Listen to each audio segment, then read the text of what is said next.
Hi, everybody. Welcome back to Dozen Cats. This is Achieving Wellness, and tonight we're talking about something that has been coming up in our readings an awful lot, and that is checking in with ourselves. Now, you may notice I don't look the way that I normally do, and sorry if I scared anyone. I intentionally showed up looking like this because the way that I check in with myself is by doing mirror work. And so I thought that I would use the opportunity to be able to use the technique of mirror work while I was getting ready, because that's what I do, to give you an example of how we can check in with ourselves. And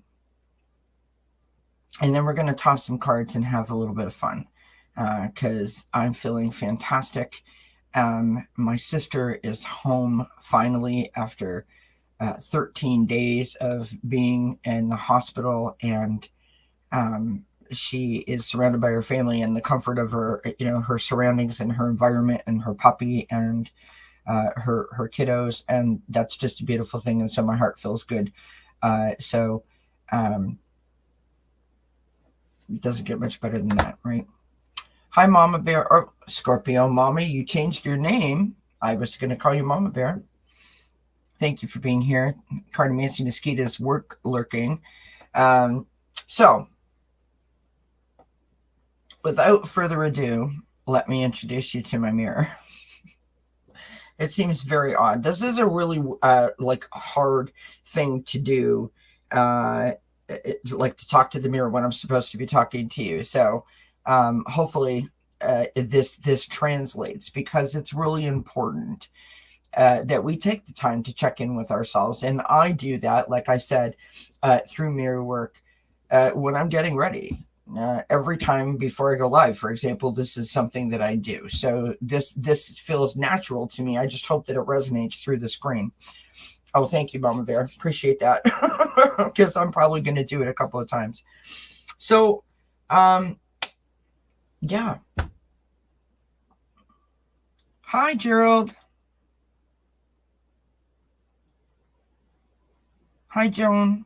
Well, Gerald, don't let me scare you because of my my beautiful presence here. We're going to be doing the process of an example of mirror work in terms of checking in with ourselves. So also sent you an email, Gerald, if you can check it out when you have a chance, love, I'd appreciate it. So here we go, friends. Let me introduce you to my mirror. Now, for most of you that follow me, you know my mirror is right here, never far away. Hopefully this translates well. So the first thing that we're going to do is I like to sort of set a mood, a vibe, if you will. It's important, I think, when you're getting ready to allow yourself space and time, right? I realize that we don't always have the ability to do that, like if we're rushing around in the morning or whatever the case may be. But I like to sort of create an environment that brings out positivity and calmness, right?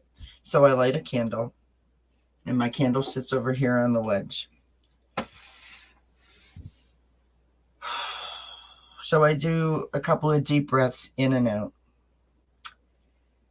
And I spend a little bit of time looking at the reflection back in the mirror.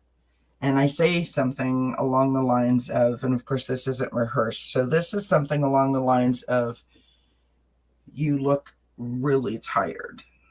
Well, it's no doubt that you look tired with the new puppy and everything that's been going on with your sister. You need to catch up on your sleep. You really do. You really need to catch up on your sleep. So let's see if we can cover up some of those dark circles. You know, I want to tell you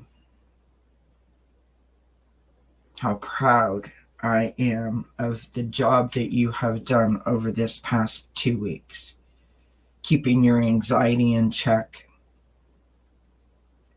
showing up, being present for your puppy, and your husband and the cats. You did a really, really, really good job. And this is probably the first time in 10 years that a situation of this seriousness has occurred and you didn't freak out. You didn't let your anxiety control you. You controlled it. Well done.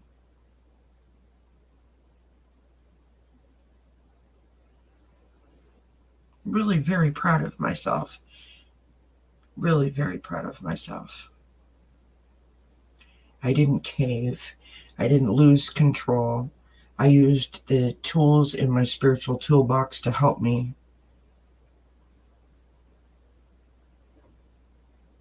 So yeah, you earn these dark circles through lack of sleep. But I'll take the dark circles any day over being able to get past the hurdle and the obstacle of the anxiety ruling your life. So very proud of you. So very proud of you. All right.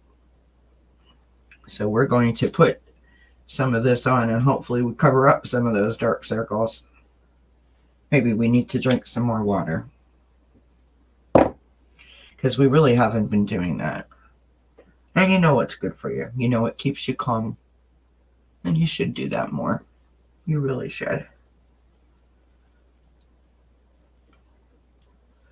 You know, your sister sent you a picture yesterday of her after her surgery and laying in that bed for 2 weeks. And she was glowing. Absolutely glowing. That's the good genes Mama gave you.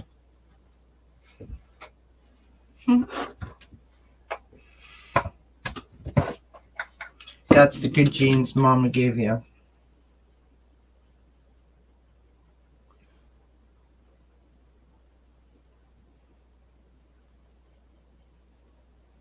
You know, when I do this, when I put this powder on my face with this brush, it's so soft and so soothing. It reminds me of when I was a young girl and Mom would, if we weren't feeling good, would tickle our arm or sort of rub our back. And I said to my sister in the hospital one night when she was telling me how much pain she was in, I said to her to close her eyes and to think about the moment when we would lay in bed together. Even though we had separate rooms, she always wanted to sleep in my room. And we would draw on each other's back as a way to sort of, you know, induce sleep and give each other comfort. It was a lovely memory, and I'm not really sure where that came from, but it was a lovely memory. And so I thought I would share. Now back to what we're doing. What we're doing is we're using the technique of mirror work. This is me getting ready for what I do. I would normally be doing this before I came live, but I'm using this as an example to check in with myself, because that has been coming up an awful lot in our readings as of late. And I think people fear the mirror work, right? They're a little bit afraid of it. Maybe they don't understand it. And it's really this simple, just to take a moment to have a conversation with yourself or your reflection and allow yourself to work that out, right? So now we're going to get back to that conversation. Thank you everyone for being here. Appreciate all of you.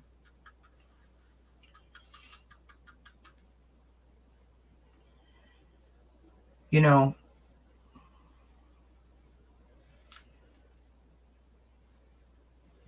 people say that, you know, maybe you wear too much makeup, or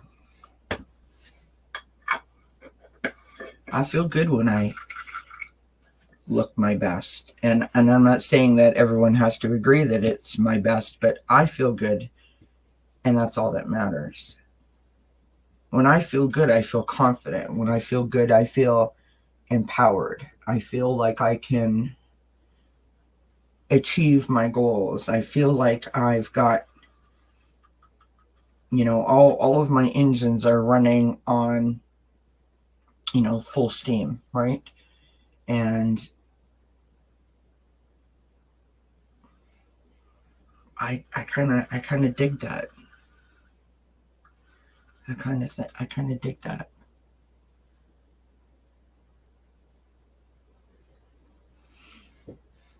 Hmm. You know,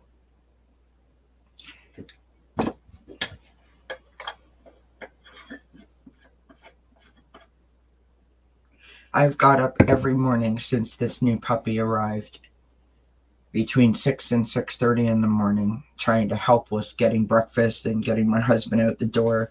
And I'm not really, I mean, I love early mornings, but I'm not really a morning person, if you get my drift. Haven't once been upset that I've had to do that. Haven't once been frustrated or been in a panic, even though I've been rushing around. And that's really interesting and a really good point, because my anxiety for years before it really took hold of me stopped me from, I mean, I used to have to get up like 3 hours before I went to work because the rushing around would put me into a panic. I had to like take my time, and like everything was like slow motion, like it was a Sunday kind of idea. And I'm just sitting here and I'm looking and I'm thinking to myself, you've been doing that every day, and good for you. There are so many moments that I'm just thinking about while I'm having this conversation with myself over the last couple of weeks, that I have showed up and I have done things that I didn't recognize, I didn't acknowledge, I didn't celebrate those mornings when I didn't freak out and I did what I needed to do. And I'm okay. I'm okay. In fact, I'm better than okay. I'm better than okay. And you see, this is the power of mirror work, because I don't know that I would have said that if I wasn't having this conversation with myself, because I didn't even acknowledge it. I didn't recognize it, which is why it's so important to check in with ourselves, right? So important to check in with ourselves. So important.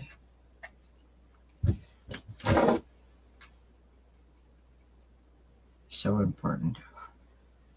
You definitely need a day at the spa.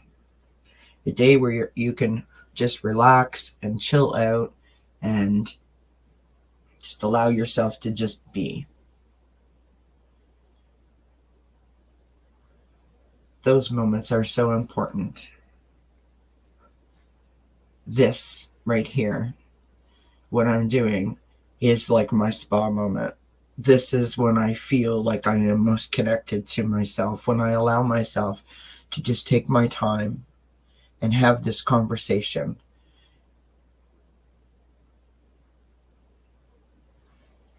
And acknowledge my achievements and my hard work, my effort, my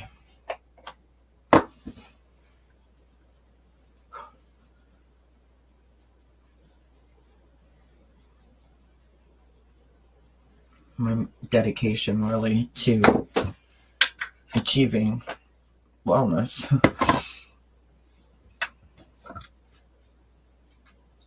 So many amazing things have happened over the past couple of weeks. My sister had this health scare, and she's on her way to being well again, which there were so many similarities in that situation that reminded us of our mom, and that was really difficult.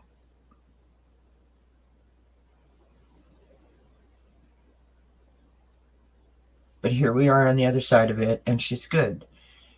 And we got a new puppy, and that's literally turned our house upside down. But she's brought us a lot of joy, and she is a firecracker, and she is keeping us on our toes.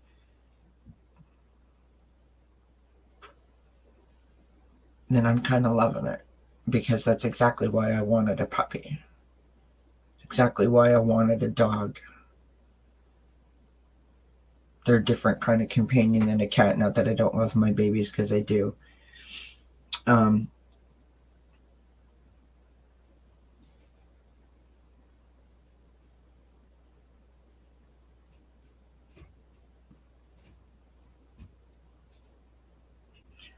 one of them is losing their mind in the hallway right now.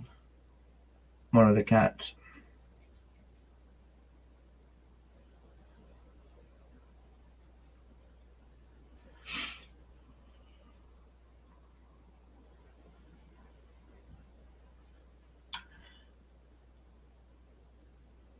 I'm kind of sitting here and I'm looking at myself and I'm thinking to myself, you're pretty friggin' awesome. You're pretty awesome. And when's the last time that you took that moment to acknowledge how awesome you are and how much hard work you've been putting in, and acknowledge that it's working? The effort is being recognized, and it's showing up in your day-to-day activities. And why the heck shouldn't I be proud of myself? Why shouldn't I celebrate any little achievement or any major achievement that I've made? And this has been a major achievement. So first, just a couple of weeks ago, we had the sort of aha moment that the peace and contentment that I hope to achieve, I have already brought that into my life. I already have that. That was so profound, and I still feel it very strongly still right now. That hasn't been lost on me. And then this crisis with my sister's health. You know, it's very close to mom's passing date. Like I said, the situations were very similar, and I handled it, and she's okay, and I'm okay. I didn't curl up in a ball. I didn't give in. I showed up. I stepped up. That's awesome. That is cause to celebrate. That, my friend, is hard work and progress and forward movement. And I'm very proud of you. I am very proud of you. Very proud of you.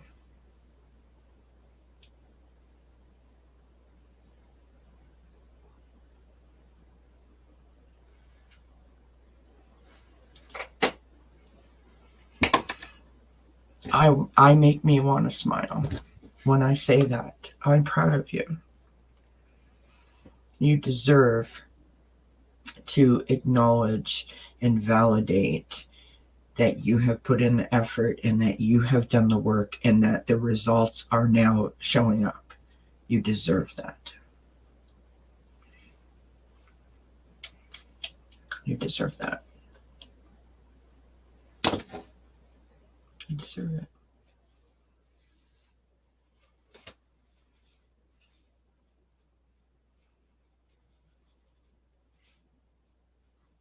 What am I saying?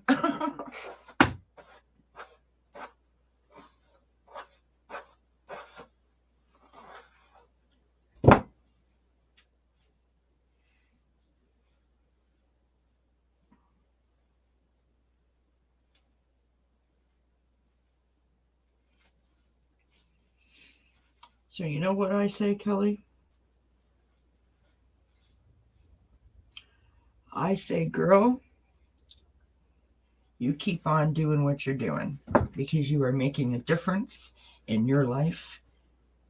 You are making forward movement. You are going places. And the sky's the limit. Nothing can stop you but you.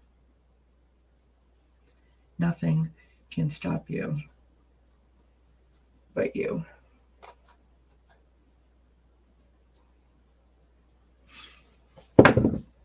You're beautiful. Right there.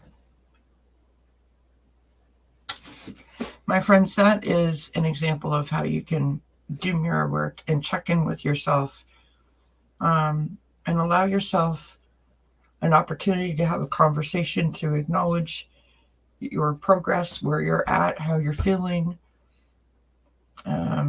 Use it to empower yourself. Try to keep it as positive as possible, and kind, right? This isn't a tool to be used to, self-sabotage or lower one's self-esteem. This is a comforting thing. This is a tool that can be used to love you and embrace you and comfort you. But very, very, very effective and powerful if you let it work for you instead of sort of holding you back, right? You got to be real with this thing. You can't, well, at least in my personal experience and my theory is you can't lie to your reflection. So it serves no purpose to do that, right?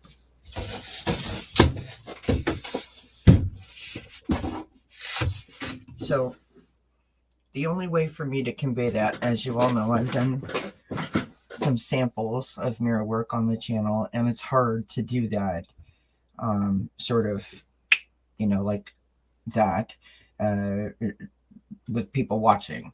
So the only way the other way I know how to do that is when I get ready, because that's what I do. So I hope that resonated. I hope that you got something from that, and I really hope that you give it a shot someday if you feel that it could be useful to you.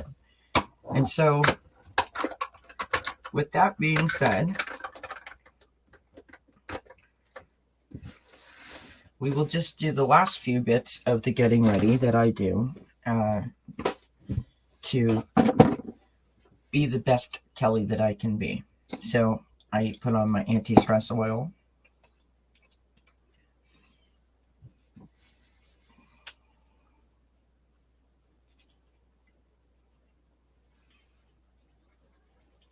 So this is an essential oil that's made out of citrus and chamomile and I think lavender. I grab my amethyst and I say my prayer.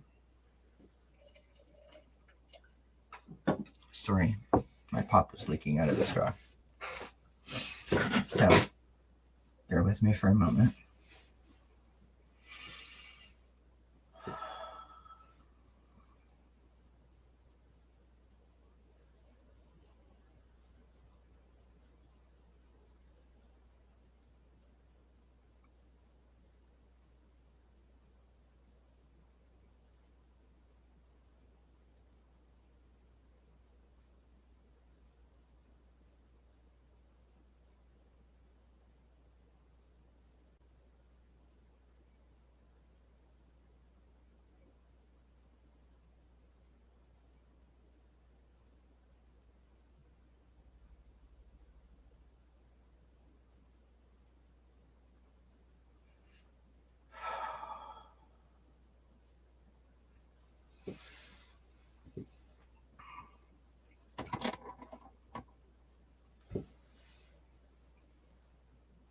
Now, at this juncture, normally I would light a cigarette, which I'm not going to do, or I would pop a piece of gum in my mouth, but I already have that.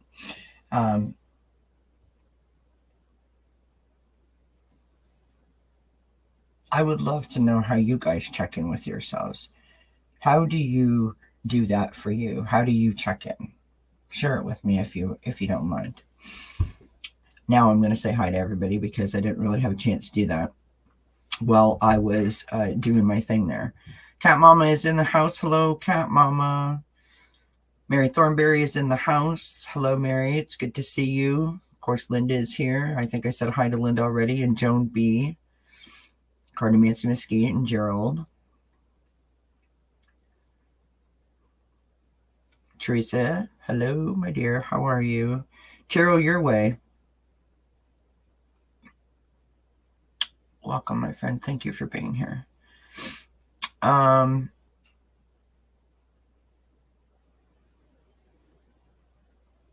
Oh, thank you, Mary. You're very kind.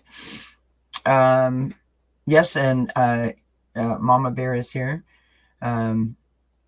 Libra Lady, it's good to see you, my friend. I hope you're doing well. She says that I use mirror work to help with grief after my husband passed. I would say to the mirror that I wasn't going to die that day. I had to live to take care of my cats. Absolutely, my friend. Absolutely. It is a really powerful tool, and I know that a lot of people are sort of afraid of it because the disclaimer of it can get emotional might kind of freak you out a little bit, but it's really helpful. Oh, okay, Thomas. I love it. Chiro, your way. Good job.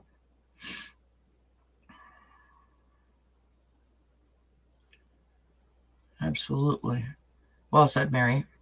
Okay, so the checking in part, right? That's what tonight is about. The checking in and you know, oftentimes when we come into these rooms, we're asking a question because we're seeking an answer. We're looking for guidance.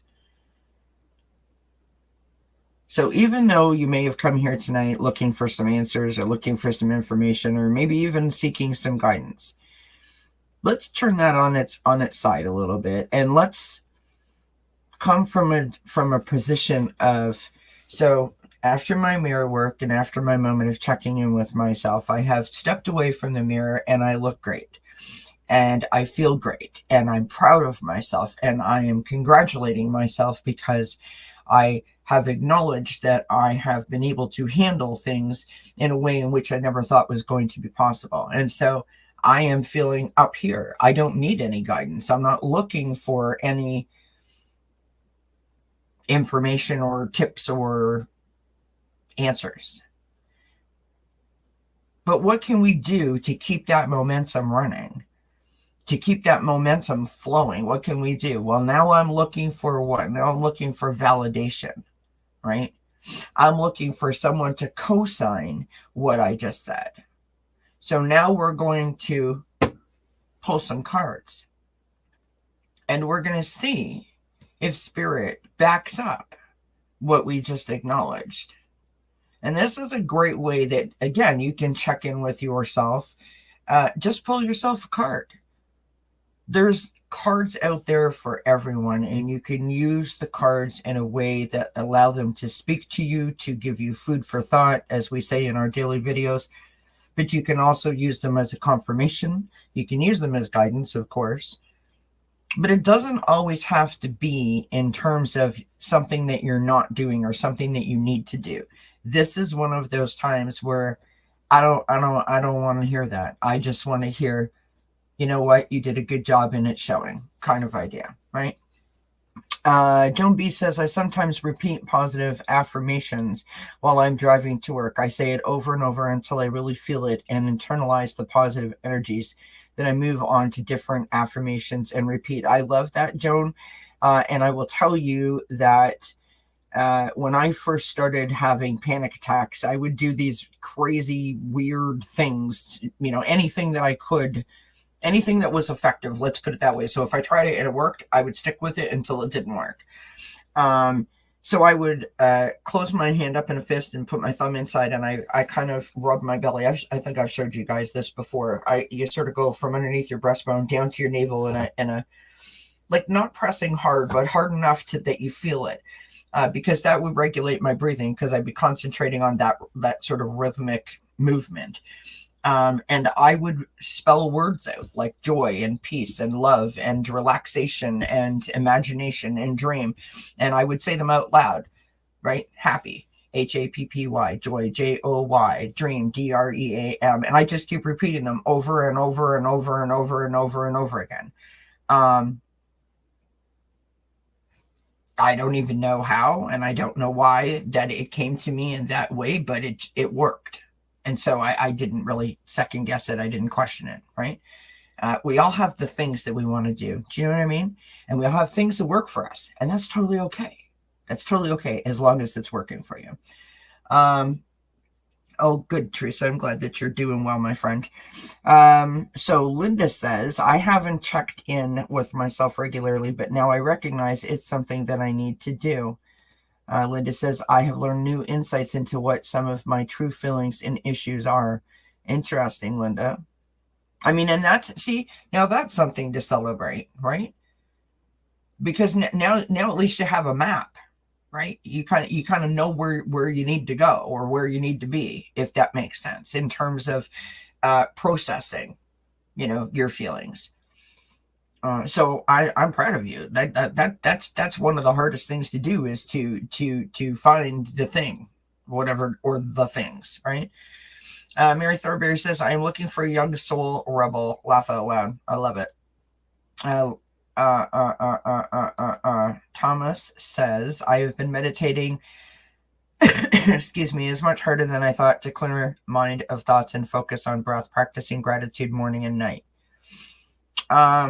Suggestion that I have for you, Thomas, is I have a really hard time. So when someone says to me, like, meditate, I'm like, oh, panic. You can literally meditate by doing this. Just look at the candle. Meditating does not mean shutting your mind off, as most people know. Meditating is about getting inside of yourself and sort of, checking in. Look at it from that perspective. So allow yourself the opportunity to get quiet. It doesn't mean that you have to block out everything that's going on in the universe. You can, for example, imagine a box with your name on it. Super colorful, all your favorite colors, all your favorite patterns. When a thought comes into your mind, acknowledge the thought and put the thought in the box so that you can get back to it later, right?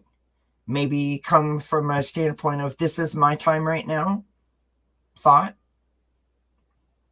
and I'm gonna own this time. I just need 10 minutes and then I'll get back to life, right? I think that for me personally, that was the hardest part about, learning how to meditate, was trying to shut my mind off. Well, my mind goes 24/7, 365 days a year. I can't turn it off. Once I realized that wasn't actually a requirement, then I was able to be kinder to myself in that moment, if that makes sense. So I hope that little bit helps. Mary says, affirmations are great and it does work. It absolutely does. Thought works. Linda says, sometimes positive affirmations will trigger anxiety and emotional dysregulation. Well, I think that's a very valid point, Linda. Sometimes the way that certain positive affirmations are done or said could actually work in the reverse, right? In terms of the intended outcome.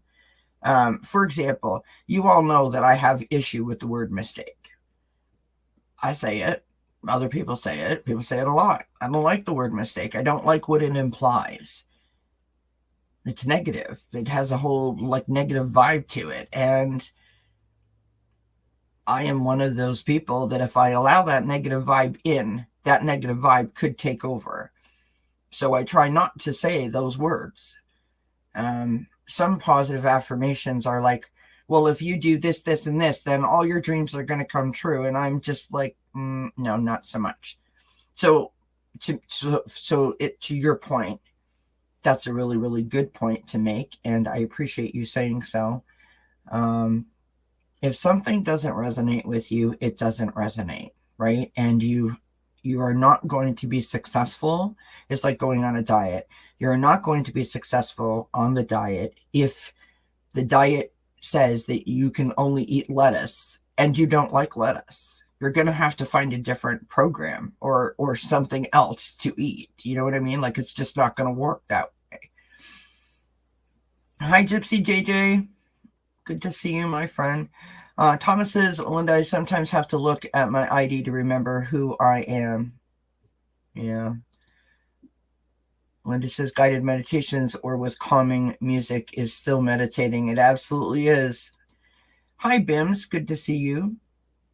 As a child, my mom used to say, when in absolute desperation, all you need to say is, Creator, help me, Creator, be gentle with me. She said that was the most powerful prayer in the world. Oh, it's Mika. Everybody's changing their name. I love it. Hi, Mika. I love that. I love that your mom used to say that, and that, you know, that this is what we're talking about. If that's how you check in and that resonates for you, if that's what does it for you, if that's what helps you to get to you, like what's really going on, then do it. You know, if it works, it's lovely. Mary says, if you want to feel bad, if you want to feel good, you will feel, or sorry, if you want to feel bad, you will feel bad. If you want to feel good, you will feel good. It is the in-between thoughts. It is realizing that we think creates what we experience. Yes, Mary, it is absolutely. I mean, and this is the point, right? So what I was saying before about the word mistake. And I've said this before. I'm not talking about anyone else. I'm only speaking about me from my personal experience dealing with my anxiety. I literally felt like I was standing in a field shouting up and down, hello, look at me, can someone hear me? Can anybody see me? You know, please help me. And all I felt like I was getting in response to that when people would acknowledge what I was saying is that, well, you need to do this and you need to try that and you need to feel this way and you need to think that. So what does that mean? That's like, you're not doing enough. You're not doing a good enough job. You're not thinking right. You're not doing things right. Like everything was very negative. So that puts you in a sort of standoffish mindset, right?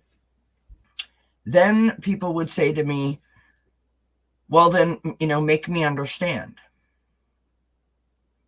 Well, I can't. I don't understand it myself. How am I supposed to explain it to anyone else? I mean, one day I was myself and the next day I wasn't, and I didn't know how to explain it. I didn't know what the heck happened, so I wasn't able to give anybody like a you know, a summarized version of the story. I didn't know, which then made me even more upset and more panicked and more stressed and more negative and very closed off to wanting to be in a position where I would have to share my story with someone because I immediately knew no one was going to get it. So, yes, we all have the power to change our thinking about ourselves, life, situations, obstacles, challenges, past hurts. We have the ability to control that. It is understanding that you have the ability to control it and being able to implement tools and information to actually control it. That is the ticket. So when you're sitting on the negative side, on the side of, you know, if you have anxiety, for example, and you have everyone telling you, all the people that care about you in the world telling you that you need to do this and you need to do that, and you just like, you did 10 things, but it was the 11th thing that was the one that you should have done, because that's what you hear. It's a very slippery slope, and it's very, very hard to find the sunshine or the positive when you feel like you're being judged, right? So, for example, you guys have heard me say many times that it is a trigger for me when people say, oh, well, you just have to choose to be happy. Ultimately, yes, you do have to choose to be happy or not. But when you are in the state like I was in, I didn't see that as an option, because I didn't choose to not be happy. I didn't wake up one day and say, you know what, I am going to ruin the next 11 years of my life. I am going to ruin every friendship I had. I'm going to possibly lose my husband and my marriage. I'm going to ruin all of my career that I have worked so hard for. and I am going to turn into basically a negative zombie who is afraid of her own shadow. I did not think that. I did not wake up one day thinking that. And so, when I say that people will say, like, it's a choice to be happy, yes, I totally agree with that. If you had said that to me 4 years ago, 5 years ago, 6 years ago, 3 years ago, 2 years ago, maybe even last year, I might have something to say to you. Because I took that, because all I hear is negative, I took that as I was being judged or blamed, that I just was not doing enough or doing it right, that I couldn't, like, figure it out, right? And I took that personally. Again, it's all the way that the mind works and the way that the mind processes that stuff that we're dealing with. And until we can process that stuff that we're dealing with, the stuff that haunts us and hurts us and feels, like the weight of the world is on our shoulders, that's when we're able to sort of come forward and be like, oh, now I know what I can do. So, we all have triggers, and one of the best things that we can do is to acknowledge that it bothers us, right? If you have someone in your life that says something and it makes you feel a certain way, try to be kind and say, you know what, like, it really makes me feel some sort of way, and try to work through it that way. That's the best advice that I have. Okay. Gypsy JJ says, a very wise woman once told me prayer is talking to God, meditation is listening. I love that. That's beautiful. Joan B says, my affirmations are like, I am a whole person. I am full of love. I can give love to others. That's beautiful. I love it. Thomas says, today I will make one more positive life choice. Beautiful. Mary says, right on, Gypsy.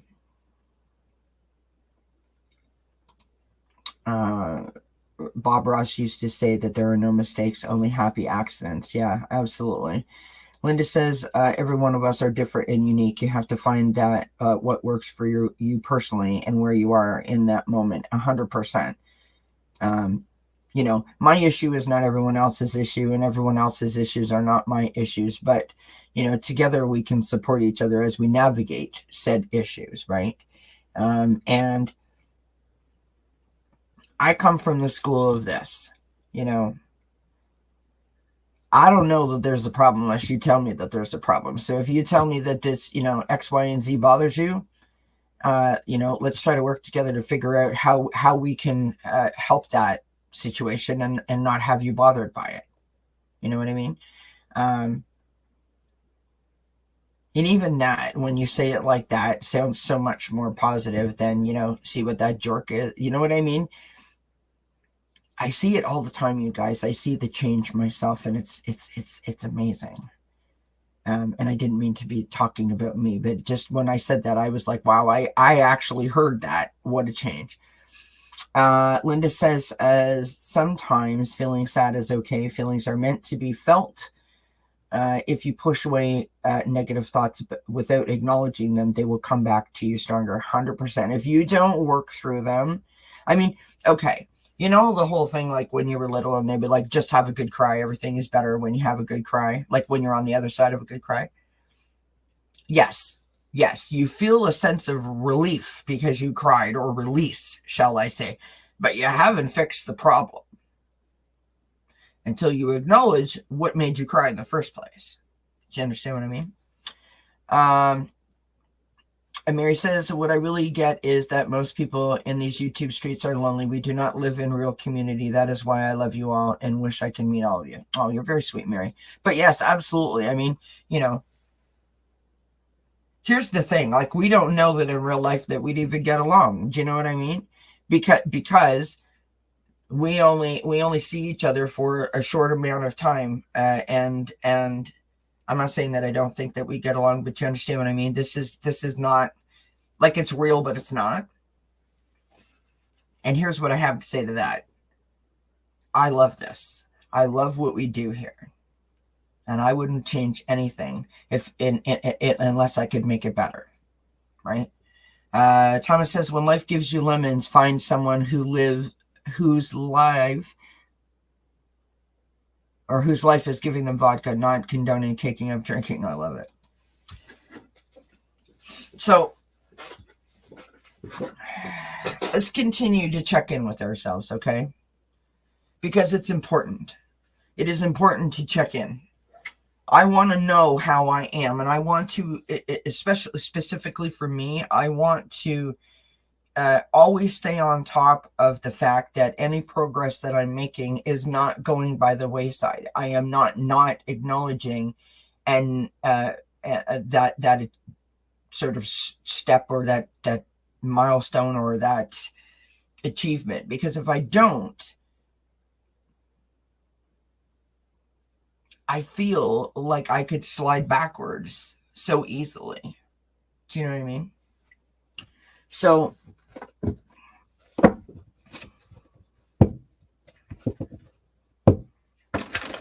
you know, and I don't think that I'm that it's that different, because I feel that everybody has that moment where, you know, we only really focus on the negative or the bad stuff. We don't really focus on the positive stuff. And the positive stuff, if we do focus on it, it's like very quick, you know, it's very, very short, or very,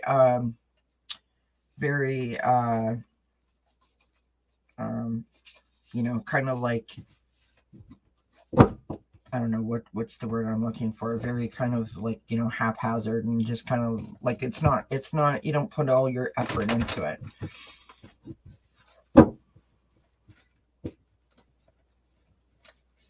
Thank you, Libra Lady. I'm so glad that you're here. I'm seeing you in a bit.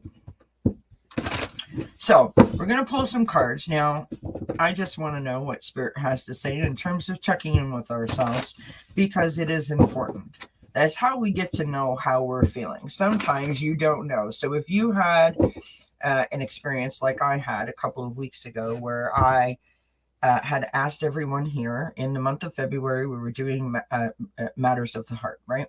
And I asked you all to share with me, if you didn't mind, what mattered to your heart. And so I thought I would do the exercise. So I started this segment called the journal entry, and I sat here with my journal and I wrote down what matters to my heart.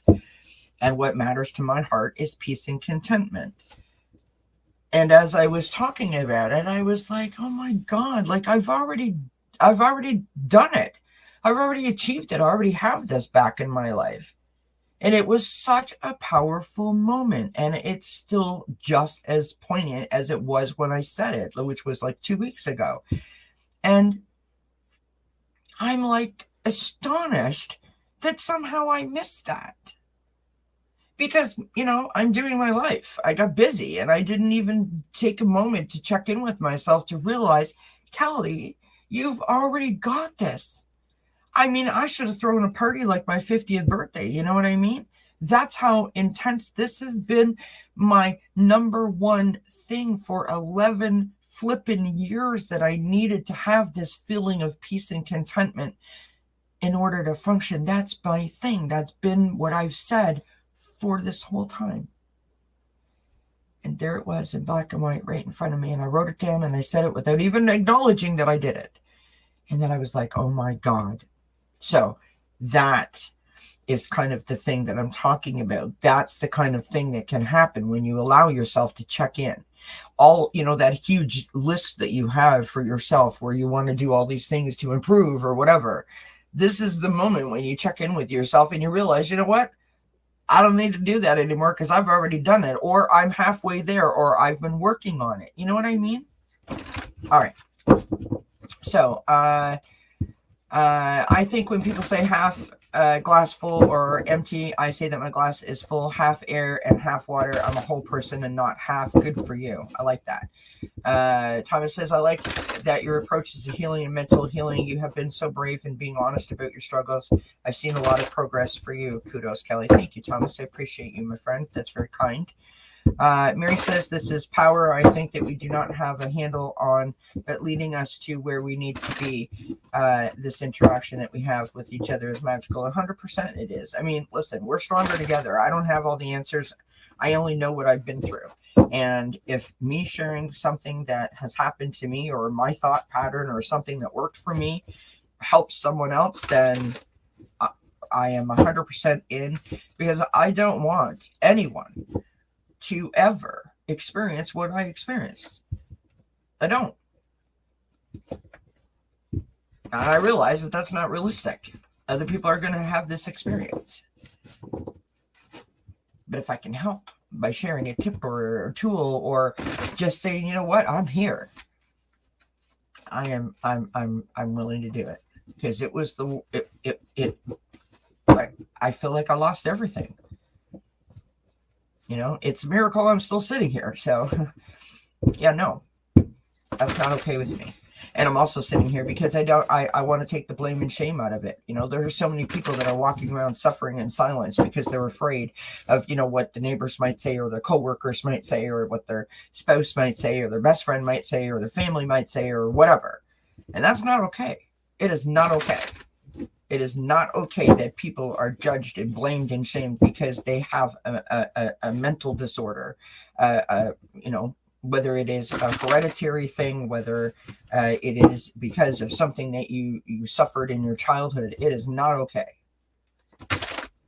No one that has a mental health disorder woke up one Tuesday morning and said, you know what, today I'm going to screw up my whole entire life, ruin all my friendships, and be, totally negative for the rest of my time. Nobody does that. At least I would like to think that nobody does that. It's not an intentional thing. This is like a disease. It's like, you have diabetes, or you have, you're an alcoholic, or whatever. That's the way that I view it. That's the way that I treat it. This did not, I didn't choose this. This was an experience that I went through. I have learned things to help me. I still have anxiety. I will have anxiety for the rest of my life, but I don't have to be controlled by my anxiety, right? That's what this channel and this last year has been about, is about me learning how to get control of my life again. So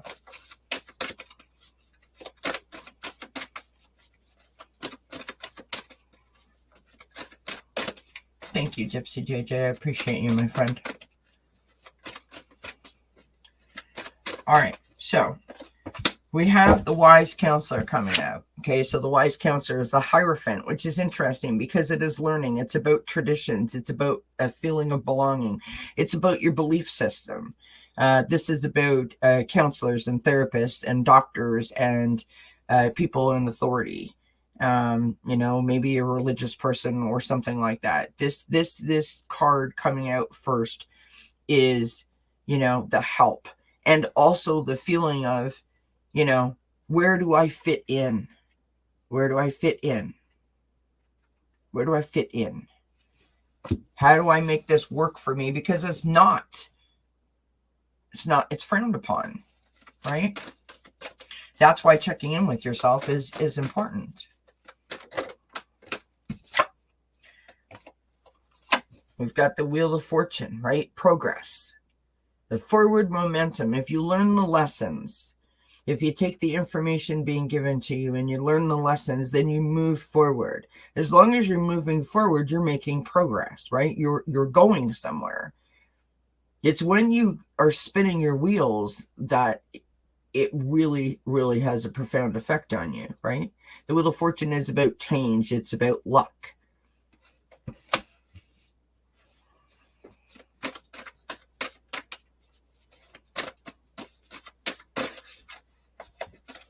Oh, thank you so much, Mika. What a kind thing to say. We have the Seven of Wands, right? We got this in the reading today. This is being challenged. This is okay.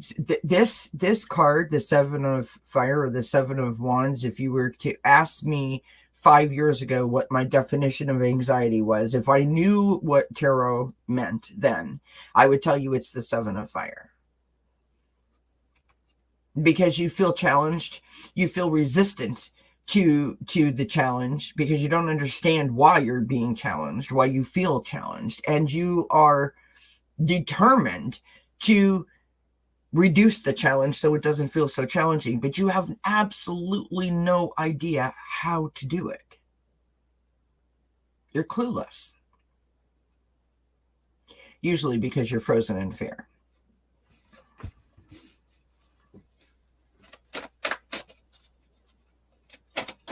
But the important part of the Seven of Wands is the fact that you are determined.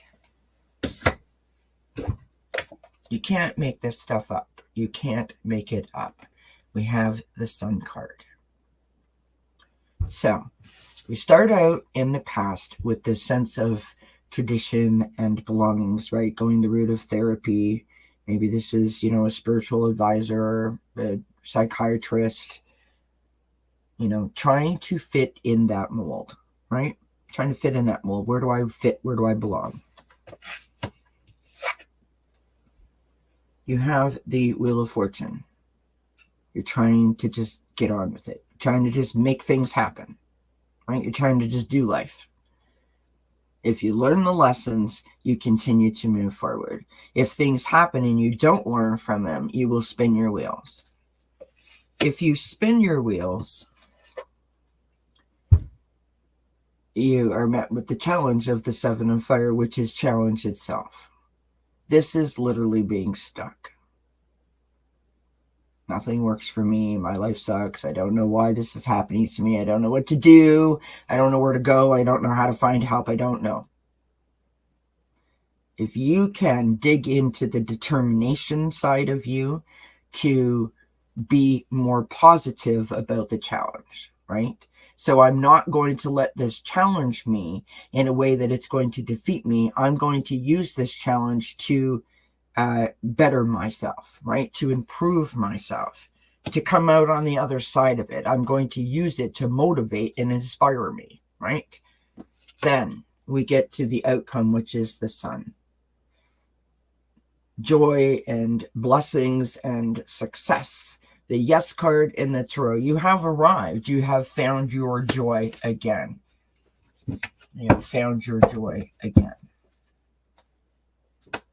I'm serious. You can't make this stuff up, my friends. It's on the bottom of the deck. You've got the Death and Rebirth card, or in this deck, the Release card. That's 4 major arcanas out of 5 cards, right? The end of one cycle, the starting of another cycle. Because you have literally, when you get to the Sun, you figured it out. You figured it out. You have illuminated and shone your light. You found your light. You lit your candle. You lit your lantern, whatever you want to call it. I love that. Movement, movement, movement, movement, movement. Every step is a step. Don't forget it and celebrate the flipping bejeebers out of it, because the only way that you are going to know that you are going somewhere is if you stop and say, look at what I just did. How do you pick yourself up when you are so far down? Well, you pick yourself up by saying to yourself, look at you. Wow, what an inspiration you are. That was fabulous. I'm so proud of you. How do you do that? How do you stay on top of that stuff? Check in with yourself. Check in with yourself. That's why checking in is so important. We're busy. Life gets in the way. We got puppies and cats and, people in the hospital and, taxes are due and friggin', weather going crazy. And, every day there's a new political thing going on, things happening all over the world, finances, food prices, jobs, it's a lot. It's a lot going on. Take 5 minutes when you get ready in the morning and say to yourself, how you doing today? Because how many people ask you how you're doing and actually want to hear the answer? Do you know what I'm saying?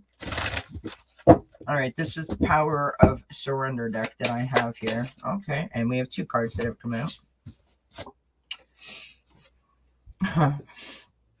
This is just funny to me. Surrender your belief in scarcity. Now, this message is really, really good.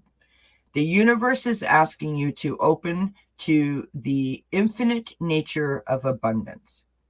In this way, you can remove blocks in your life and succeed beyond your wildest dreams. So, in other words, how do you remove the blocks? Well, some of us don't even know that we have blocks. Then some of us do know that we have blocks, but we have no idea how to move them because it's literally like a mountain. Well, how do you do that? Well, you can come here and you can get information and you can, see a therapist and you can talk to your best friend and you can journal and you can pull cards and say positive affirmations. You can do all of those things. And check in with yourself because you know yourself better than anybody does. So as long as you're willing to do the work and you're willing to be honest with yourself about the situation and whatever the deal is, check in with yourself because that's what helps you to know whether you've got to do some work in a certain field or a certain department in terms of the blocks that you may have, right? I mean, you're going about your business and everything is fine. Then all of a sudden, one day something happens and you are a complete wet noodle. You're a complete wet noodle. I didn't know that I had any past problems, traumas. I didn't know that I had any of that until something presented itself and I reacted the way that I did. And then all of a sudden I was like, oh my God. And here we are 11 years later. It'll be 11 years since my mom passed in 25 days. In 25 days, it'll be 11 years. I did not know when my mother passed that I was going to react the way that I did. How does anybody know that? 11 years. We also have surrender to rest and sleep, something that I said way in the beginning of the program, right? To prevent burnout, slow down, honor your need for quiet time and peaceful sleep to rejuvenate your mind, your body, and your spirit, right? Checking in with yourself, doing, like a spa day, cranking the tunes and dancing around the living room. All of these things help us to sort of realign ourselves, recalibrate, recenter, right? It's okay to have some fun and let your hair down a little bit. Oh, Gypsy JJ, I'm so sorry, my friend. I'm sending you lots of love. Hi, Anya. And I love that, Mary. I'm going to let it shine. Absolutely. And I'm sorry, Linda, that you've been the 7 of Wands for the past few months. All right. This is In Your Feelings, or In My Feelings. It's called, not In Your Feelings.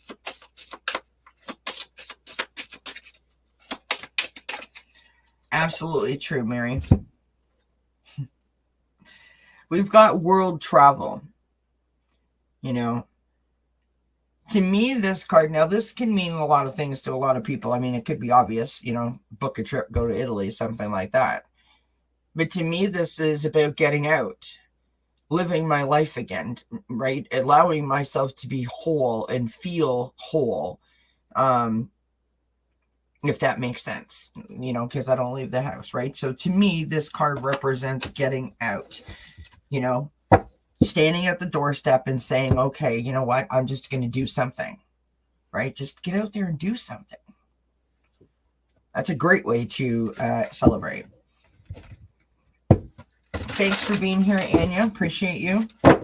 We're just about done.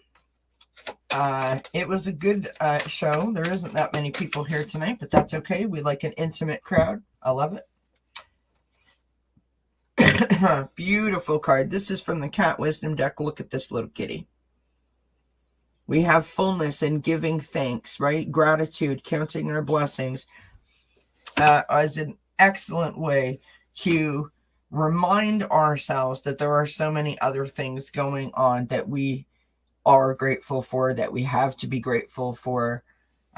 Really reducing ourselves down to the smallest of details and thinking about those positive influences in our life will help to not only distract us from anything negative or whatever that might be going on, but also show us that we have so many blessings in our life when we don't sort of readily think of them. Do you know what I mean? Because I think that most of us take a lot of things for granted.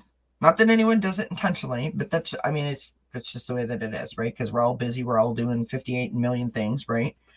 And I think a lot of us sometimes take things for granted. And so, checking in with yourself will allow yourself to recognize the things that are wonderful in your life and the many blessings that you have. Now, when you think of blessings and you come from a place of gratitude, what you do is you invite joy into your heart. When you invite joy into your heart and you have a more positive, then you will have a more positive outlook. When you have a more positive outlook, you lift your vibration. When your vibration is lifted, you feel contentment and peace. You feel happy. You feel positive. You have a pep in your step. You have a totally different outlook and approach than you would normally have if you were navigating and dodging obstacles, if that makes sense.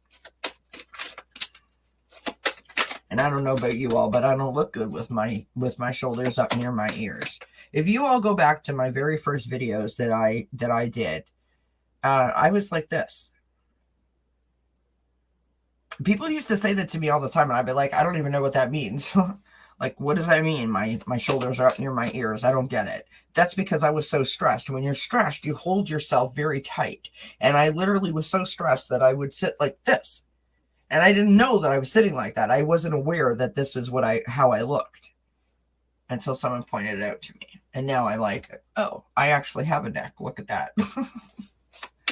And it sounds crazy, but it's the truth. And you don't know that unless you check in with yourself. Stepping into power, my friends, you are strong beyond measure. Now, we were talking about triggers before. This could be a trigger for a lot of people, right? Think of the situation, and I'm sorry, Gypsy JJ, but I want to use your thing that you shared about your father's passing as an example to this point. A lot of people will say to you, well, you need to be strong for so and so, or you did a great thing. This person would be proud of you. That's a lot of pressure to put on someone, especially if they're feeling not so strong. So be careful when you use that word in a certain context, right? Because that could literally be a trigger for some people, especially when they feel less than strong.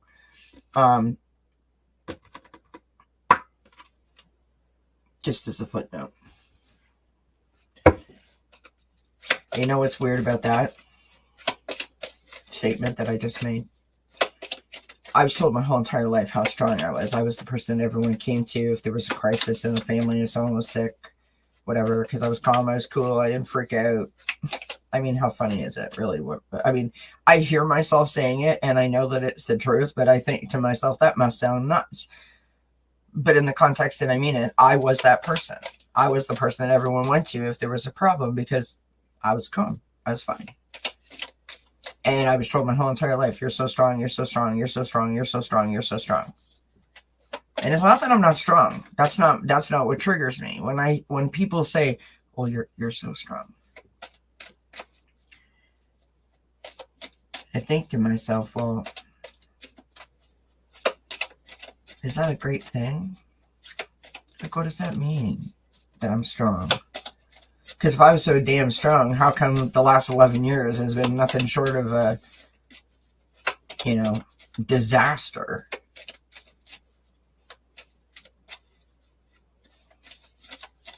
And then I get even further down that rabbit hole and think to myself, well, you know what? If maybe everybody wasn't dumping all their crap on me for my whole entire life, maybe I would be able to have handled my mother and my father's passing and illness a little better.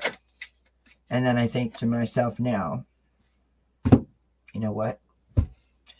I'm still strong. Because I'm sitting here.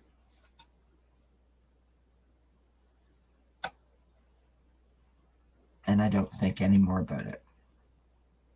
And that's just the truth. That may not be the best advice in the world, but that's just the truth, because I choose not to let it trigger me. if that makes sense. Because I am strong, I have the ability to decide that I'm not going to allow that to trigger me. Does that make sense what I just said? I hope it does. So, brings us to our next card, which is trust.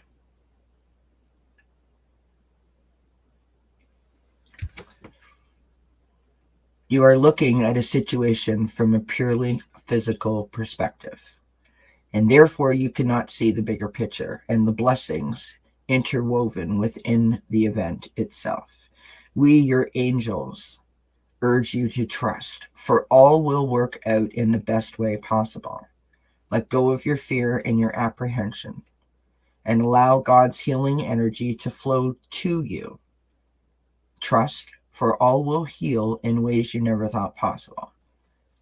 This is so difficult for so many of us to do. This is so difficult for so many of us to do.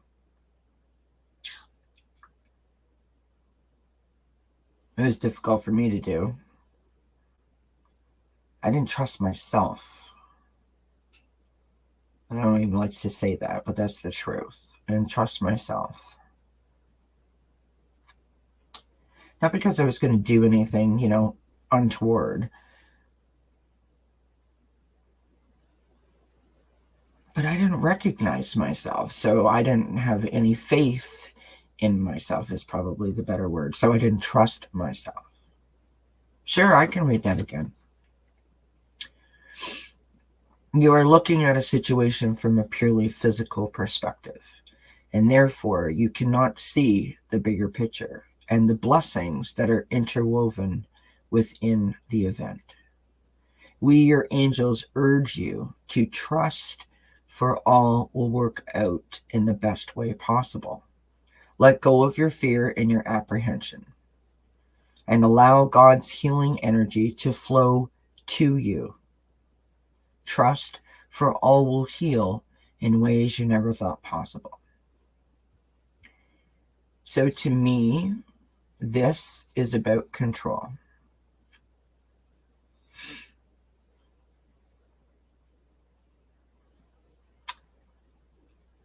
This is a choice that you say to yourself, okay, X has happened. What can I do? What can I do about X? In terms of how can I make myself feel better? How can I make this better for me?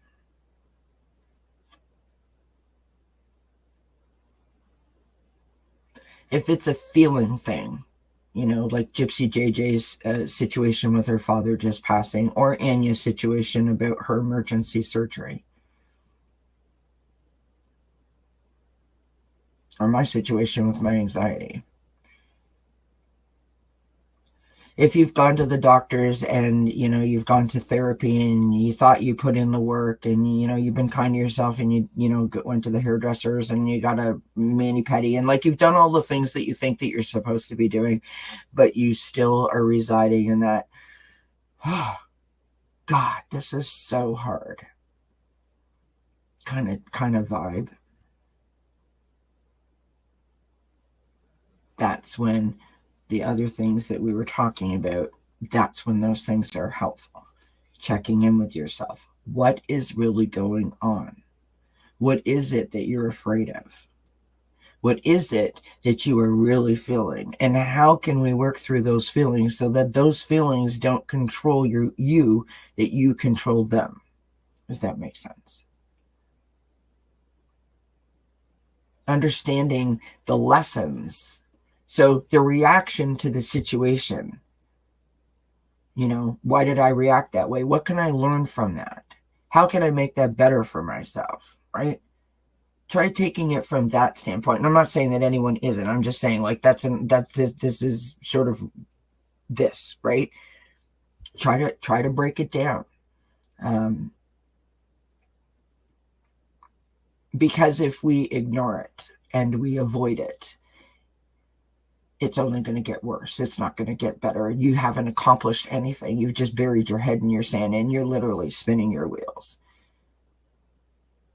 And then the next time that something goes wrong, and the next time that something goes wrong, and the next time that something goes wrong, and then all of a sudden one day you're in the grocery store and someone looks at you sideways and you lose your mind. You know what I mean?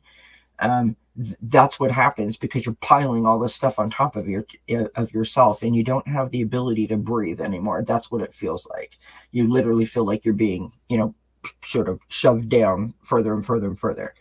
So this is about having trust in the most benevolent outcome. That's what this card is talking about, right? This card is talking about having faith in yourself, that you have the equipment, the tools to be able to navigate. But to be able to navigate, you have to recognize that you have something that you need navigating, right? You have to be willing to put in the effort and the work to learn the lesson so that you can move forward. Because right now, you're here. And what you want is this. You want the sun. You don't want the challenge, right? You don't want to be resistant. You want to be determined. Because you need the wheel to move rather than spinning, crazily, right? And you need to release it. Look at what that card says: endings, transformation, and freedom. When you release these things that have these holds on you, you are literally freeing yourself. So if X happened to you and you can't get past it, right? You can't get past it because you're hurt. And it brought up things and you didn't know that you even had a thing. If everything that you have done from the point that that happened or that realization occurred to you and nothing has moved forward, try looking at it from a different perspective. Write it down, break it down, slice it and dice it 6 ways from Sunday so that you can try to gather or gain a different perspective.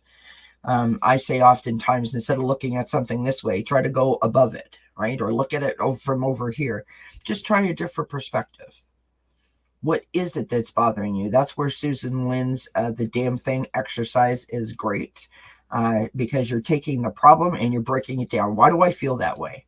What about it is this? Okay, so let's try this. I want to pull one more card before I get totally sidetracked here.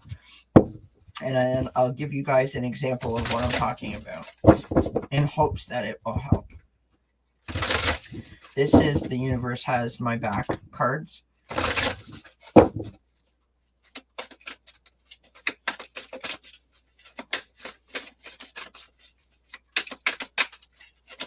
That's beautiful, Mary.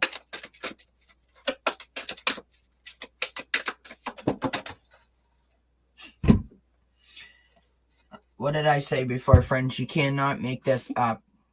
So we have 2 cards that have come out. The first card is Oneness is My True Nature. Meaning, you decide right now, you set your intention that you're not going to accept anything else that other than feeling whole. Feeling whole is what this is about, right? Having that trust in yourself, listening to yourself, checking in with yourself, right? Oneness, wholeness. You are a complete circle. Think of it that way, right? And the second card is this. Happiness is my birthright. Every single person on this planet deserves to live their best life. And it is just, it's overwhelming to me how many people are so hurt and dealing with so many hurtful things and processing painful things from the past. And it's so much pain. And it sounds trite. It does. It sounds trite. It really does. But there is always something to be grateful for.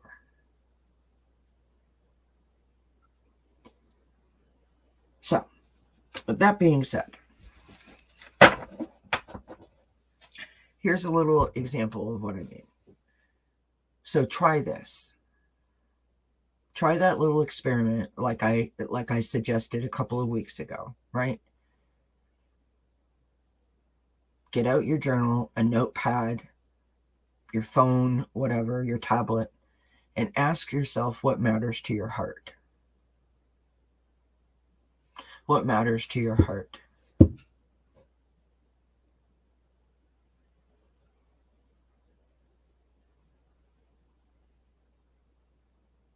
What is it that you really want?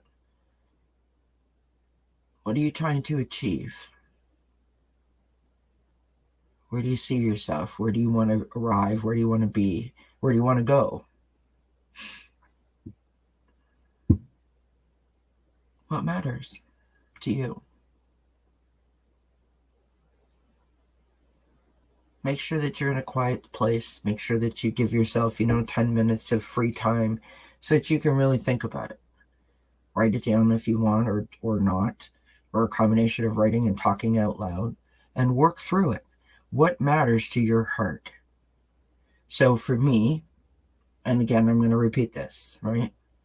And you can all check it out. It's on the channel. It's called Journal Entry. There's only one there.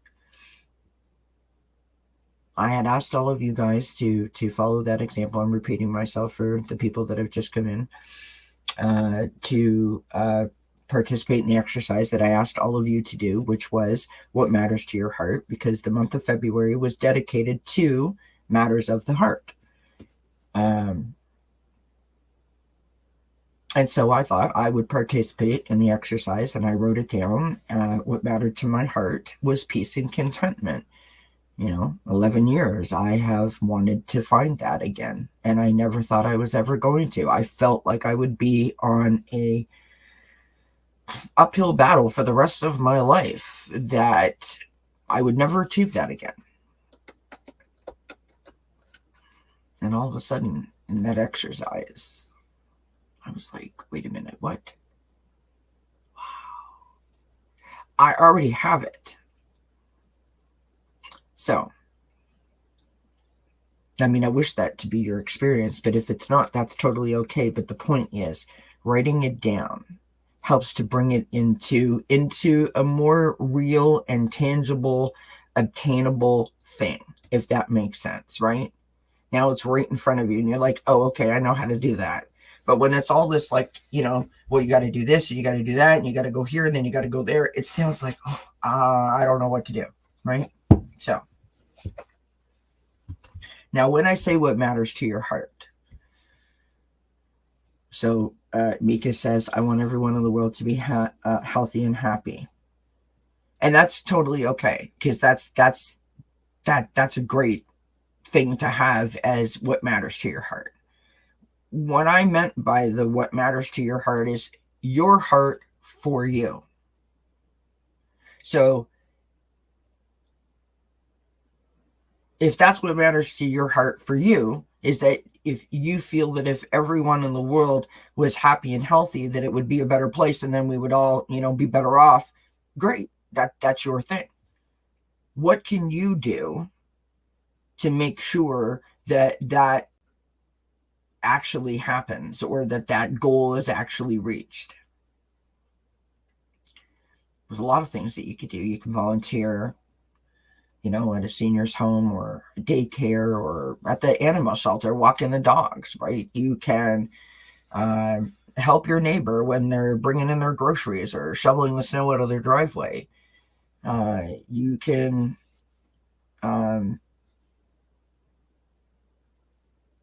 be sort of one of those people on social media that sort of shuts down disinformation, not to get in an argument, but sort of letting people know that you don't find your facts on the internet unless you're, on Google, which even then, for entertainment purposes only. You know what I'm saying? Maybe you could write cards to people, soldiers, or maybe you could buy a goat for a family in Africa or something. You know what I mean? Like, there's so many things that you could do to help yourself to be able to see that you are making a difference. And when you see that you're making a difference, when you see that you're making traction, when you see that you're going somewhere towards your goal or your intention, all of a sudden it doesn't seem like a burden anymore. Now you're on a quest. Now you're determined. And it's the determination versus the resistance, I think, that allows you to really be like, wow, look at me. And now you're picking up speed. And now it's just a thing that you do and a thing that you deal with. It's not a thing that you resist, if that makes sense.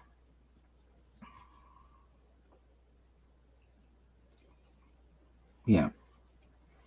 And I get that. I get that, Mika. I totally get that. Yeah, the cards were pretty perfect. Absolutely, Joan. Now, Anya, I did catch your comment about having an emergency surgery, and I'm very sorry that you had to go through that.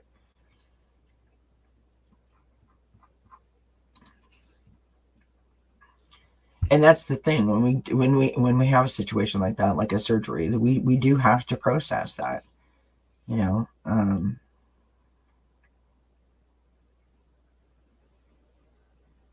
Sometimes when we go through something, we don't have those questions in the moment. It's only after that we have those questions, right?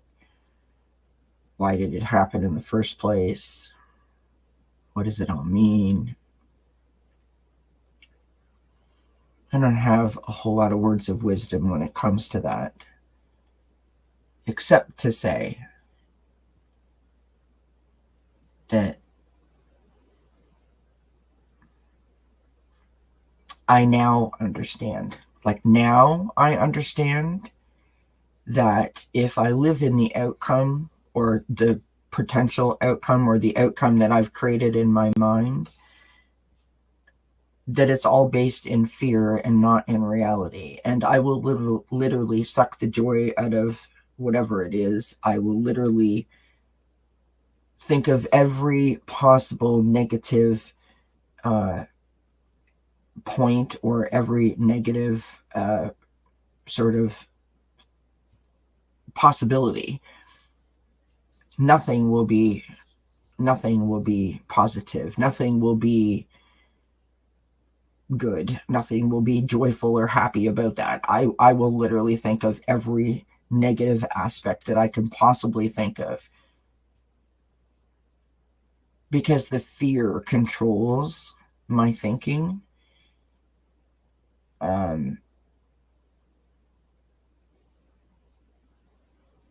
Thankfully, I have spent a lot of time doing CBT, cognitive behavioral therapy, and so now I know how to not do that.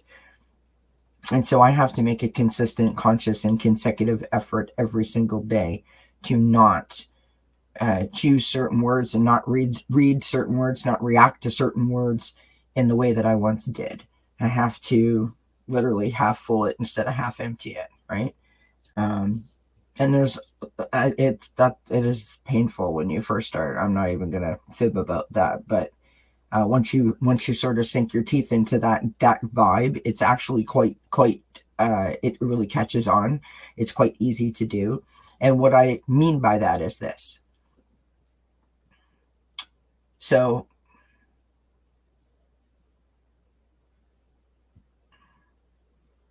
you had the surgery. Please don't share what happened to you. I'm just saying, right?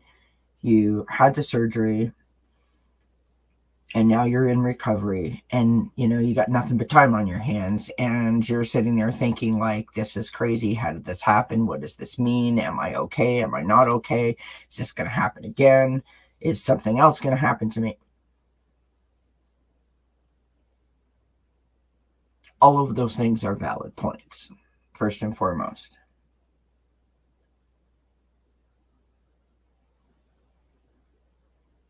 And it's perfectly normal and perfectly natural, I think, that you would say those things to yourself.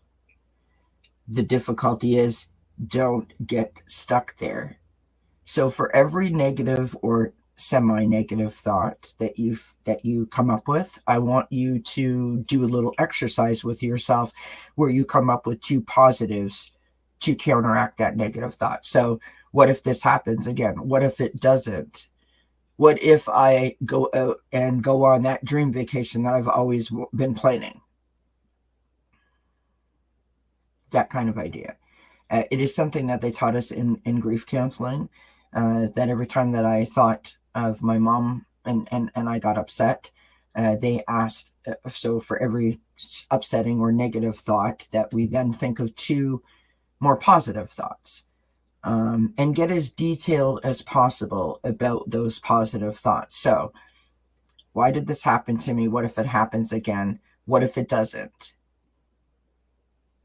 Maybe I should go on a dream vacation to celebrate that I'm well. Right now, I'm well. I should go on a vacation. I should take myself somewhere. And don't just say that. Well, then get out the magazines and get on your laptop and start looking at places and pictures and do some research. And like, what do you like to do? Do you want to go somewhere where you're going to like experience a bunch of food and cultural things? Or like, do you want to like sightsee and like, do you want to see history? Or do you just want to sit on the beach and drink Mai Tais? Like, get into it. What you've done in that moment is you have taken a negative and turned it into a positive. You have removed your thought process from the, oh my God, oh my God, oh my God, to the, oh my God, this is awesome, right? That's sort of like a little CBT kind of way to flip something on its side. And the reason why you're doing that is because you're scared.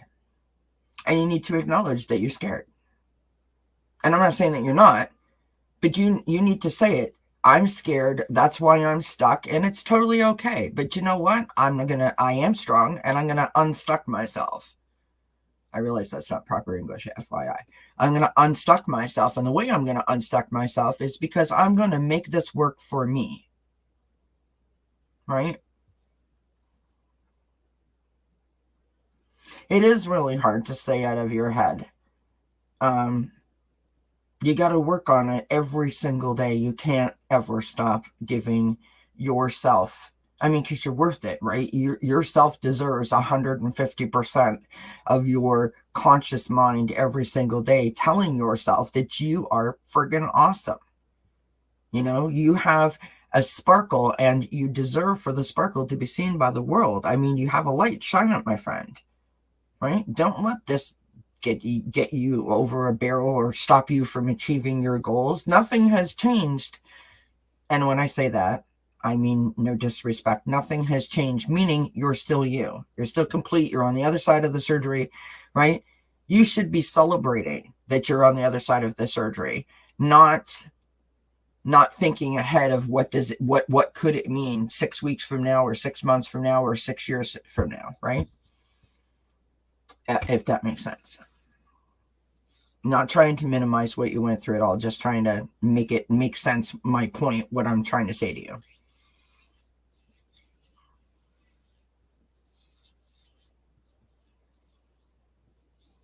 It's one of those things where, like if someone said to you that, I don't know, someone was going to steal your ID or all the money out of your, or, the market's going to crash and you're going to lose all your money. 6 months before it happened. But, I suppose that's great that you would have that kind of heads up. But what would that do? That would create complete chaos in your mind. I don't know what to do. Do I trust it? Do I not trust it? Should I do anything? Should I not? Who should I talk to? Where do I go? You know what I mean? Like you would literally be running around like a squirrel in a wheel. And that's sort of what this, when you live in an outcome, or when you create an outcome in your mind, what you're doing really is you're creating a scenario in your mind that coincides with your fear to stop yourself and talk yourself out of moving forward. That's literally what you've done without even realizing that you've done it. And I'm not saying you specifically, I'm saying that's what happens, right? Friends, I could tell you stories that would make your hair curl, like seriously. I went through a period of time where I was afraid to go in a shower because every time I went in a shower, I would panic. And literally, I would be afraid to go in the shower. I mean, I'm afraid of going in the shower. For real.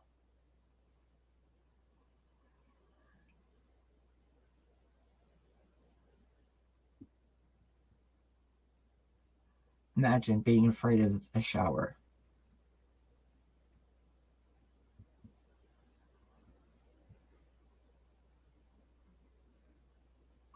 So instead of, thinking like, why am I doing this? What's wrong with me? Why do I think this way? Why does my train of thought go to the negative all the time? You just went through a really scary thing, right?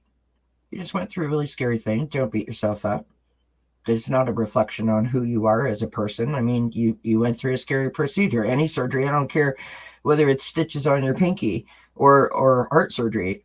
Surgery is surgery, right? You're out, you're out. That's a risk. You're on the other side of it. You're recovering. Fantastic. End of story. Now, I'm not saying not to be cognizant that there could be, something that you have to do to maintain your health moving forward because of whatever the medical procedure was. I'm not saying not to acknowledge that or not to think about that. But what I'm saying is that is not all that came out of that. Right? You had surgery and you're well now. That came out of that. You had surgery and you're well now, and you are hearing from people that you haven't heard from in a really long time, and that person that you thought that was mad at you is calling on you every day to check on you. Your neighbors have been really kind, bringing you dinner or whatever the case may be. My boss has been super. I mean, my boss told me to take a week off. It's fine. You know what I mean? Like whatever it is, there's always something to be grateful for. And that's what you need to focus on, especially when you feel yourself going to a negative sort of outcome. That's how you pull yourself back from that, by reminding yourself of the present, right? And I use this example all the time. So let's say Anya phones me up and says, hey, Kelly, you want to come over to my house next Saturday for a barbecue? I'd be like, yeah, sure. Sounds great. Oh my God, you guys. By 9 o'clock that night, I'd have myself into a complete panic, right? Well, what if it rains? What if it's too far? What if I don't like the people? What if she cooks weird food? What if I don't like the food? What if my stomach is upset? Because when you have anxiety, panic disorder, or at least for me, my stomach is always upset when I'm in a panic. So I have signs of IBS. I have all kinds of issues. So I'd be like, oh my God, I can't eat anything. What if people don't like me because I'll be hyper and I'll get crazy and I'll talk really fast and I'll make weird jokes and they'll look at me and I do all these weird things where and I do all these weird breathing things and I'm rubbing my belly. What if what if she has, hardwood floors? Okay, so what if it rains and we have to go inside and she has floors and it's summertime and I want to wear my little white running shoes so I don't wear any socks, but I can't put my feet on her floor because I have this weird thing about germs, so I have to always have socks in my purse. And what if people laugh at me? I would do all of that, and I would be in a complete dither within a 24-hour period. And I would be thinking of every possible excuse to phone you up and tell you I can't come. And why? I used to say, because you gave me too much time to think about it. If you called me on Friday night and said, do you want to come for a barbecue on Saturday? I might still be able to manage and show up. And you know what the crap part of that whole scenario is that I knew that if I could just get to the barbecue, I would have a fantastic time. I knew it. I would have a fantastic time. But I couldn't control my thoughts and I couldn't let the fear go. I couldn't get to the damn barbecue.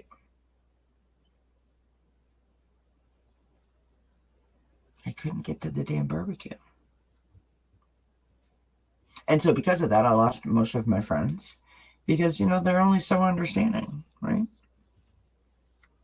So try really hard not to live in an outcome. If you say to yourself something like, Well, the doctor said I have to like check in 6 months. And if you hear yourself or feel yourself saying something along the lines of like, oh my God, well, what does that mean? Say something like this in terms of like back to yourself as a response to that statement. That's too long.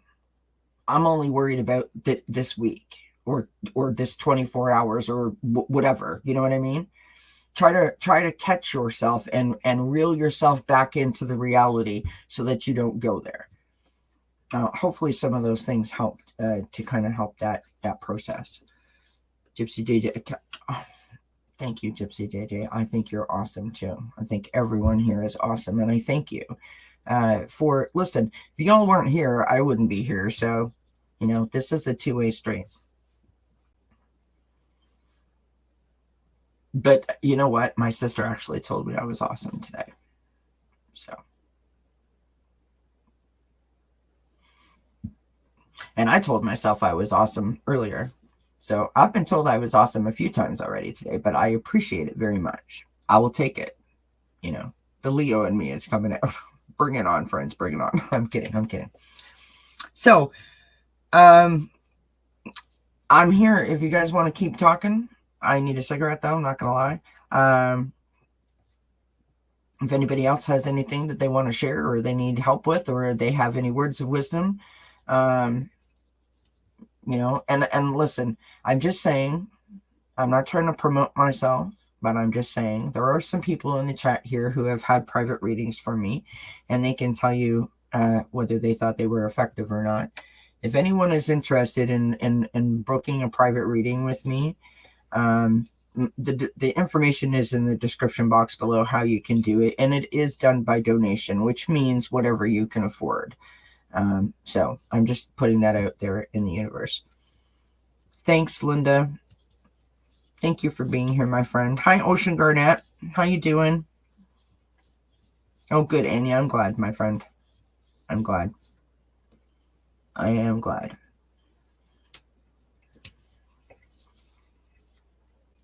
Oh, thanks, Linda. Yeah, I thought, I mean, you know, it just, you know, that's the thing, you know, getting back to the trust thing that I was talking about, the way that I was able to develop my trust was tossing tarot cards. Because, you know, it's not easy. And I'm not saying this because I want anyone to be like, ooh, look at Kelly, or like, you know, wow, thank you, Kelly. I'm not saying it for that reason, but this is how my mind works. It is not easy to sit here and have someone ask you a question and you toss a card and tell them, this is what you know, this is what I think that you should do, or this is the message I think from your mom, or something like that. And then you wait for them to tell you whether you're right or not. That's really hard to put yourself out there like that. So I had to learn to trust myself that, you know, my connection to spirit, and spirit wasn't going to lead me to, you know what I mean? Like I just had to put it all out on the table and be like, it is what it is. Whatever happens, happens. Mary says, beautiful Kelly, you started out with the mirror, and illness is sort of a mirror. What great messages and insight. Thank you, Mary. Like I said, it's all about checking in with yourself. Like, I still feel like we're somewhere, a little bit relevant anyways, in terms of the topic tonight. You know, it's all about checking in with yourself and allowing yourself to just, you know what the heck's going on. Oh, thank you, Ocean Garnett. You're very kind. Linda says, you have no idea how much you help everyone who visits here. It could have a positive impact months or years later. Well, thank you, my friend. Appreciate you. You also have a positive impact. I appreciate all of your contribution and your support, your friendship, your love. You're wonderful. And I appreciate you being here. Libra Lady says, thank you for the cards and company tonight. All done with work now. Yes, I had a wonderful and insightful. Thank you, Libra Lady. Many blessings to you, my friend. I'm so glad that you could pop in tonight. It's been a bit since we seen you, so that was lovely. also someone who is very kind and very sweet. Libra lady.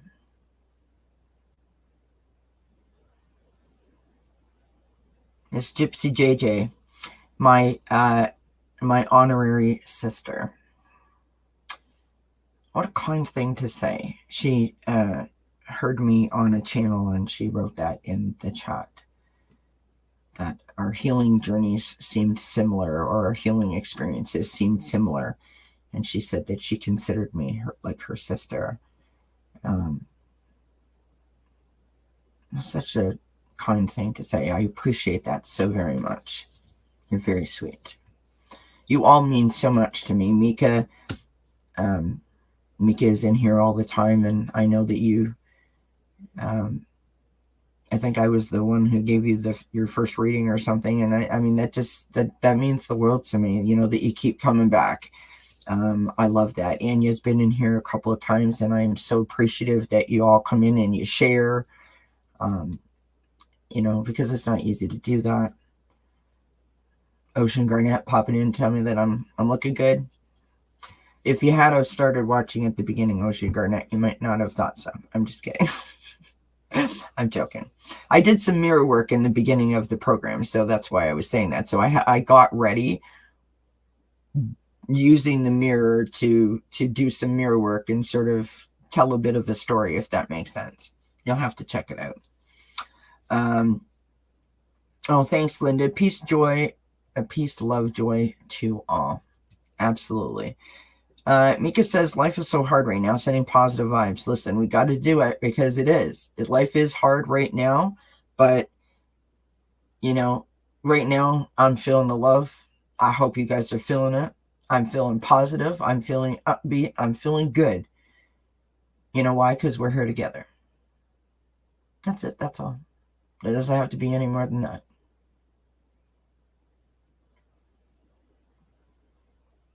Aw, thank you so much, Mika. It means the world to me. It really does.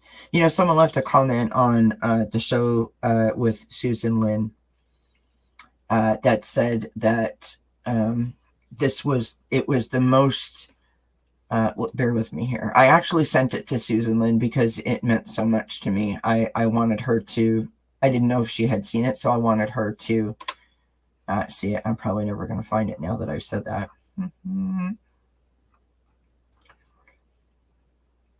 Anyway, it was something along the lines of, you know, that this was the most insightful or informative video that they had watched so far on their spiritual journey. And, you know, the questions were good. The answers were even more so, and that it really helped. And I was just blown away by that. I was like, thank you so much.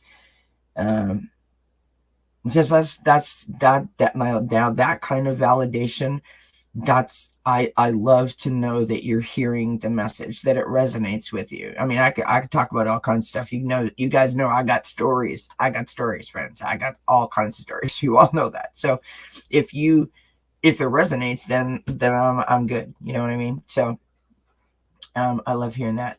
Well, hello. Hi. I have a visitor. I have a visitor. How did you get loose?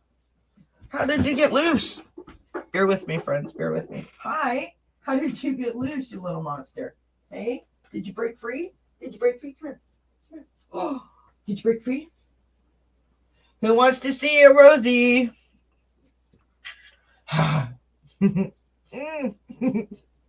Oh, so much love.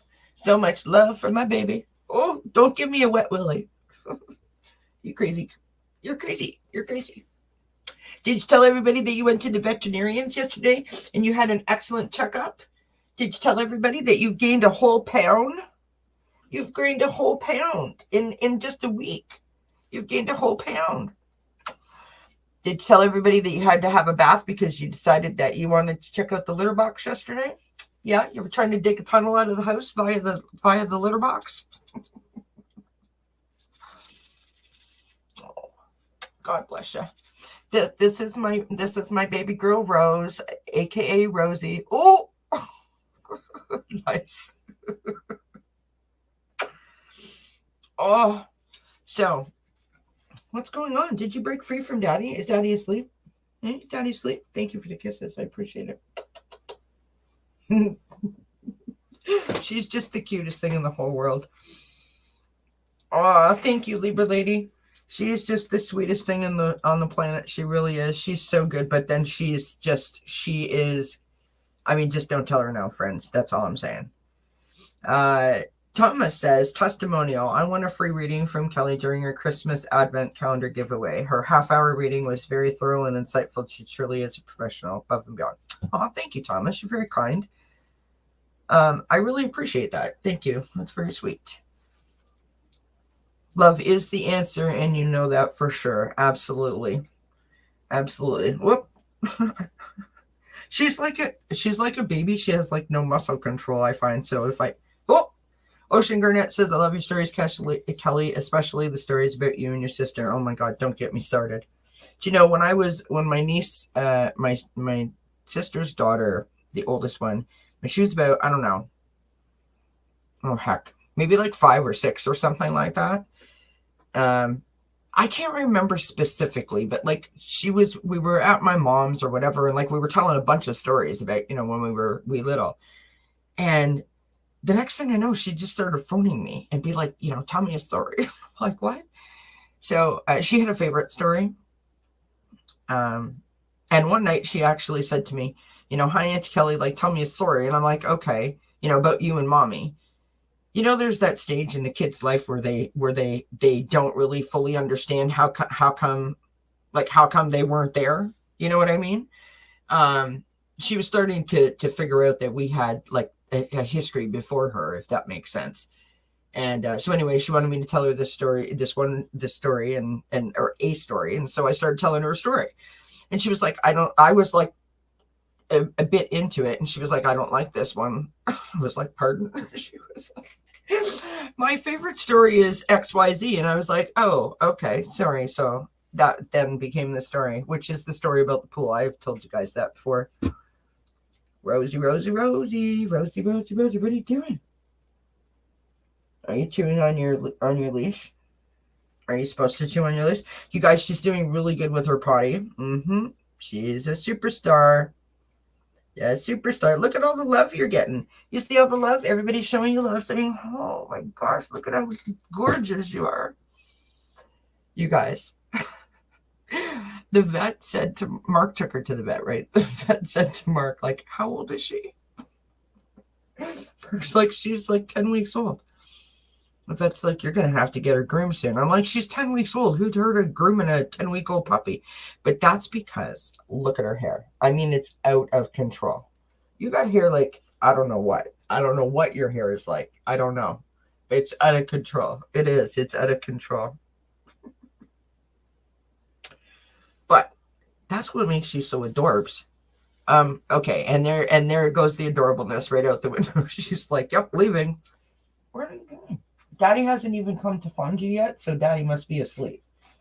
He's some kind of puppy watcher, isn't he? Hey? Did you guys see what she just did? Did you see what she did? With her tongue? She does that. She'll stick her tongue out. She sticks it out as if she's going to do like a yawn, and then she doesn't do a yawn, so she just goes. It's the funniest thing ever. Say, look at how adorable I am. Hi, everybody.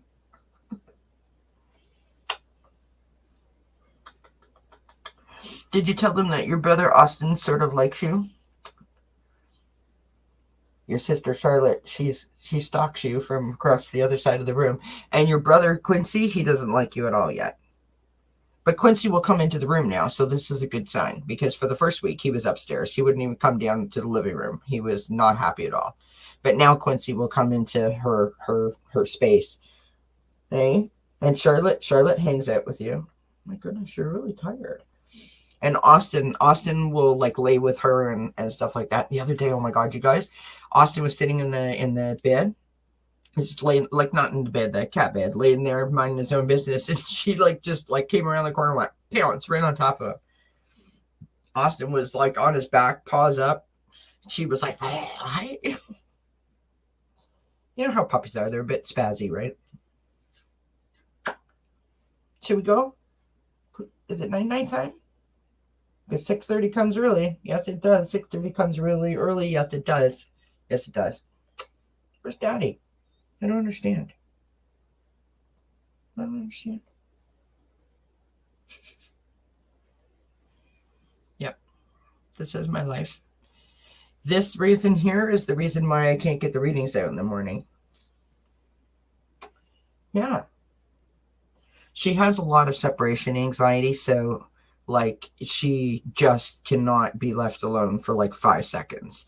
Literally, you move and she's like right behind you. Doesn't matter how long she's been asleep for, she will not go in a crate unless, I mean, even if you're sitting in the room, sitting right in front of her, she's still squawking and crying. She had a really bad start to life. Hi. Whoop, Daddy's here. Okay. Are you gonna say goodbye to everybody? Say bye, everyone.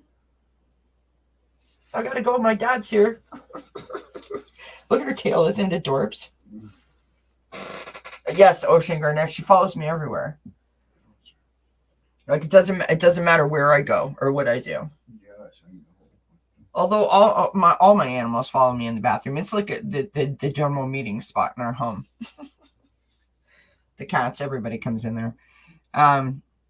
She's just super duper. We just love her to bits. She is, I mean, honestly, she has more toys. And she's got like two sweaters. She's got a vest, like a coat vest thing, right? She's got 2 leashes, a harness. She's got a soft crate, a hard crate, a bed. I couldn't tell you how many toys that she has. She's like spoiled rotten. It's ridiculous. And she's just brought, so much joy and so much happiness to us. And I am so happy that we could give her, a loving home to be a part of, because it was tragic what happened to her and her litter mates, her siblings. It's awful. And I mean, I wish we could have adopted them all, but I then have to get a job. That's what the vet said, Ocean Garnet. The vet said, "Oh, I can already tell that she's really well loved for. She's the little princess." And I was like, "Oh."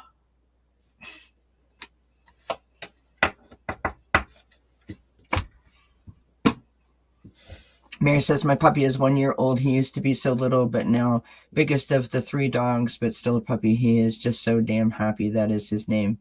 I wish his spirit for the world because he's so happy. I love that. I love that. All right, friends, I'm going to call it a night. We're sitting here at 2 hours. I thank you kindly for spending your time with me. I hope that the cards and the mirror work sort of example helped.